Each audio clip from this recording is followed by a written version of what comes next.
Tengok video ni. Hei kucing, jangan tepi. Nasib baik dah langgar.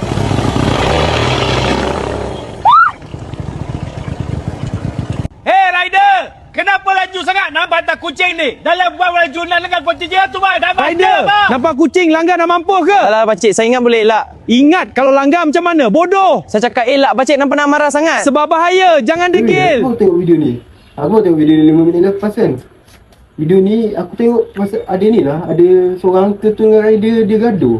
Ya ke? Kat mana ni? Tak tahulah, tapi katanya sebab isu perkauman. Tapi kalau tengok dekat komen bawah ni, panas-panas jugalah komennya. Adam, video tu tak sampai 1 minit pun. Tak semua cerita dalam tu. Awak nak tulis apa tu? Awak nak memiak dalam api. Oh, saya baru nak tulis sampai bila orang kita kena tindas di kawasan sendiri. Itu bukan bersatu tau. Tu awak melaga-lagakan lagi. Awak nak bagi semua orang tu bergaduh. Kau duduk je dah. Kau ni. Kalau kau post benda ni pun, apa faedahnya? Kalau viral pun, kau menyebabkan orang sekiranya sakit hati je. Tapi Yanzan, aku cuma nak pertahankan keadilan je. Dalam video ni jelas-jelas pakcik bersalah. Mengamuk tak tahu pasal. Keadilan, tanpa asal-usul periksa, itu nama kezaliman. Etika kita bukan dari mulut, tapi dari hati. Kalau kamu sebarkan benda yang salah, peradaban yang kita bina bertahun ini akan runtuh semalaman.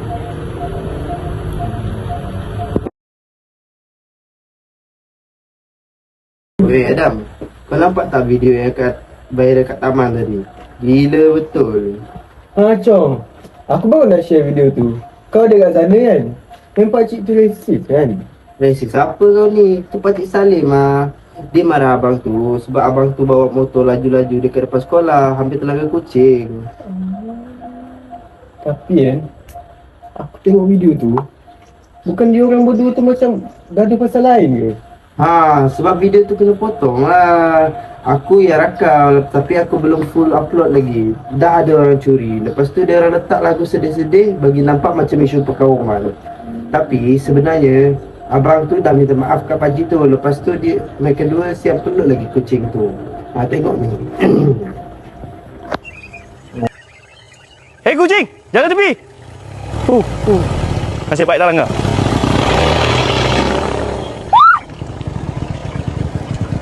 Hei rider, kenapa laju sangat nak bantai kucing ni? Dalam buat laju nak langgar kucing dia tu bang. Dah baca lah bang. Rider, nampak kucing langgar dah mampus ke? Alah pakcik, saya ingat boleh elak. Ingat kalau langgar macam mana? Bodoh. Saya cakap elak pakcik, nampak nak marah sangat. Sebab bahaya, jangan degil. Pakcik minta maaf ya, lambat sikit tadi. Tak apa. Peluk kucing tu elok. Ya pakcik, saya peluk dia sekarang.